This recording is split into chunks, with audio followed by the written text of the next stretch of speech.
धमधा विधानसभा। आपको बता दें कि धमधा विधानसभा से अनेक दिग्गज चुनावी मैदान में हैं, जहां राष्ट्रीय जनता दल महागठबंधन कांग्रेस के सहयोग से दिलीप यादव हैं, तो वहीं जनता दल यूनाइटेड भाजपा गठबंधन से लेसी सिंह, इसके साथ ही कई छोटे बड़े दलों के उम्मीदवार भी इस विधानसभा से अपनी भाग्य आजमा रहे हैं। ऐसे में बेहद शिक्षित और एक ईमानदार छवि रखने वाले राकेश झा भी प्लूरल्स पार्टी के उम्मीदवार के तौर पर निर्दलीय के तौर पर चुनावी मैदान में आ चुके हैं। नामांकन के आखिरी दिन उन्होंने पर्चा भरा और अब वे धमधा विधानसभा से प्रत्याशित भी हैं। देखना दिलचस्प होगा कि राकेश झा जैसे ट्रिपल एमए को जनता चुनती है या फिर किसी और उम्मीदवार को। वोट किसे देती है और किसे भाग्य का राजा बनाकर विधानसभा तक पहुंचाती है। क्या कुछ नामांकन भरने के बाद राकेश झा ने संवाददाताओं से कहा, देखिए इस रिपोर्ट को।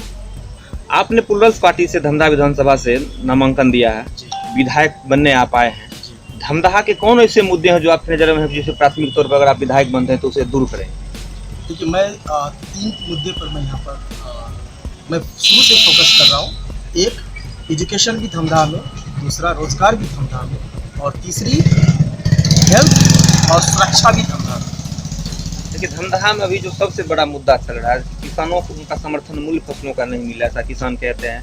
धन अधिप्राप्ति केंद्र तब खुलता है जब सारे किसानों के धन बिक जाते हैं, और कृषि आधारित एक भी उद्योग यहाँ नहीं है। केलांचल के नाम से धमधा जाना जाता है और केला किसानों की हालत बहुत खराब है। किसानों के लिए आपके पास क्या कंसेप्ट है?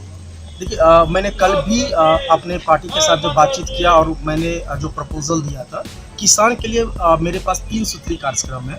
उसमें से एक ये है कि जो किसान, जितने भी किसान हैं और ग्राम पंचायत लेवल पर, उन सभी को मशीनरीज के तौर पर उनके साथ ग्राम, हमने उसको नाम दिया ग्राम किसान, उसके साथ उनको जोड़ा जाएगा, जहाँ पर कि उनको हर एक रबी हो या फिर जितने भी फसल है उनसे रिलेटेड जितनी भी मशीनरीज है वो उनको प्रोवाइड किया जाएगा।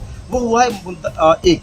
दूसरी ये है कि अगर हम, ठीक है, हमने मशीनरी दे दिया, हमने प्रोडक्शन कर लिया, बट उसके बाद क्या, हमारे पास जो है उनकी फसल का जो प्रॉपर रेट नहीं मिल रहा है। अगर अभी देखें तो इस बार जो है मक्का जो है 900 रुपये से स्टार्ट हुआ है और अभी के डेट में 4 महीने के बाद वो 1300 तक पहुँचा है। तो मैंने एक प्रपोजल दिया था कि, और जिस पर कि हम लोग पार्टी के साथ मेरा मिलकर जो है ये तय भी हुआ है कि इस धमधा क्षेत्र में एक इस तरह का एक कोल्ड स्टोरेज का इकोसिस्टम तैयार किया जा सकता है, जहां पर कि एटलीस्ट किसान इस चीज़ से निर्भीक हो कि अगर रेट अगर सही नहीं है तो तत्कालिक रूप में उस कोल्ड स्टोरेज में वो स्टोर कर सके। दूसरी, जहां तक कि रेट की बात है, वो गवर्नमेंट डिसाइड करती है, ठीक है। मैंने उस चीज़ को इनकैश करने के लिए मैंने एक प्रपोजल दिया है अभी सभी धमधा ग्रामवासियों को, कि स्पेशली द किसान को, कि हम अगर जो हमारे रॉ मटेरियल्स है, जैसे कि मक्का है या फिर केला है, अगर हम उसको बाहर में ना सप्लाई करके 900-1000 रुपया में हम सप्लाई कर रहे हैं, अगर बाहर में हम उसको ना सप्लाई करके अगर उस पर आधारित कुछ रोजगार, कुछ इंफ्रास्ट्रक्चर, कुछ लघु उद्योग, राइट, हम उसको अगर सेटअप कर सकते हैं, कॉन्फ़िगर कर सकते हैं, तो प्रोबेबिलिटी ये रहेगा कि जो मक्का आज के डेट में 11 रुपया में बेचकर, और कॉर्न से रिलेटेड बहुत सारे जो कॉर्नफ्लैक्स है, बहुत सारे जो 200-250 रुपया में हम खुद खरीद रहे हैं, तो वो चीज़ का प्रोडक्शन हम खुद यहाँ पर क्यों ना करें। अच्छा, और युवाओं की बेरोजगारी की बात हो रही है, सत्ता पक्ष सभी इस मुद्दे को उठा रहे हैं। विपक्ष का कहना कि हम आएंगे तो रोजगार देंगे, जो सत्ता में है वो कह रहे इस बार आएंगे तो रोजगार बढ़ाएंगे, 10 लाख नौकरियां देंगे। तो क्या ये वायदे 10 लाख नौकरियां का एकदम से पहली प्राथमिकता के साथ बिहार में संभव होगा? देखिए सर, अगर आप 15 साल पहले देखें तो राजद ने भी ये घोषणा किया था, और 15 साल में क्या हुआ वो मेरे से ज़्यादा अच्छा आपको आइडिया है। लास्ट 15 साल में भी क्या हुआ है, ठीक है। अब अगर आप ये कहते हो कि 15 साल के बाद आप ये कहते हो कि अगर मुझे फिर से सत्ता दोगे तब मैं 10 लाख का नौकरी दूंगा, क्यों भैया, मैं एक बार पूछना चाहता हूँ, 15 साल से आप सत्ता में थे तो क्या 10 लाख नौकरी आप नहीं दे सकते थे? आप ये तो क्या हो गया, ये तो बार्गेनिंग हो गई, ये तो निगोशिएशन हो गया। आप मुझे वोट दो तब मैं 10 लाख दूंगा। क्यों आप ये नहीं कर सकते हो कि मैं 10 लाख नौकरी, मैंने 10 लाख में से इतने नौकरी दे दिया है, जितने बचे हुए नौकरी है उस पर मैं काम शुरू कर दिया हूँ। तो ये जो क्या कहते हैं ताना बाना बुनना हुआ, ये तो 15 साल से जनता सुन रही है, आप भी सुन रहे हैं, हम भी सुन रहे हैं, इसमें कौन सी बड़ी बात है? अच्छा, एक आखिरी सवाल, आपकी क्वालिफिकेशन क्या है? मैं टेक्नोलॉजी से, सॉफ्टवेयर से ट्रिपल मास्टर हूँ। मैंने MCA किया है, मैंने MTech किया और मैं MBA किया हूँ और 16 साल से सॉफ्टवेयर इंडस्ट्री में मैं बेंगलोर में कार्यरत था। बहुत सारे मैं इंटरनेशनल MNC में मैंने काम किया है और मैं फ्रिक्वेंटली इंटरनेशनल ट्रैवलिंग भी करता था बिजनेस कंपनी बिजनेस पर्सपेक्टिव से। आपका शुभ नाम? मेरा नाम राकेश कुमार झा और पुलर धमधा एक्सर से। विधानसभा में यदि आप पहुंच गए तो आपको लगता है कि आपकी सोच को बढ़ावा देते हुए कोई सरकार इसे अमली जामा पहनाएगी? देखिए सर, जो मेरी सोच है इसके लिए मुझे बहुत हद तक सरकार पर डिपेंडेंसी नहीं है।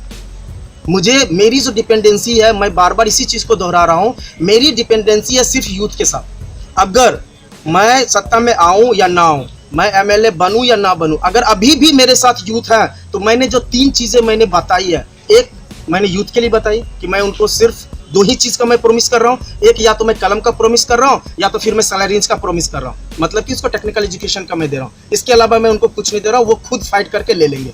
दूसरा, मैंने किसान के लिए बात की और तीसरा मैंने महिलाओं के लिए बात की, जो कि सिर्फ कुटीर उद्योग से मैं उनको 100% महिला को मैं कुटीर उद्योग से जोड़ रहा हूँ।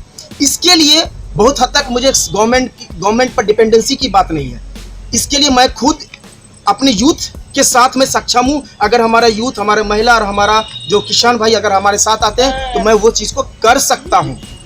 हाँ, अंतर सिर्फ इतना ही है कि जिस चीज़ को करने के लिए मुझे 10 दिन लगेंगे, अगर मेरे पास गवर्नमेंट का सपोर्ट रहेगा, ठीक है, तो उस चीज़ को मैं हो सकता है कि 2 दिन में और 3 दिन में मैं काम कर सकता हूँ।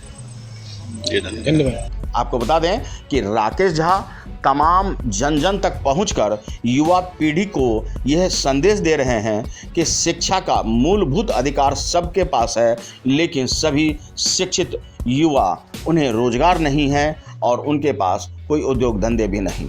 ऐसे में वे राकेश झा को ही क्यों चुने, यह समझाने की भी कोशिश जारी है।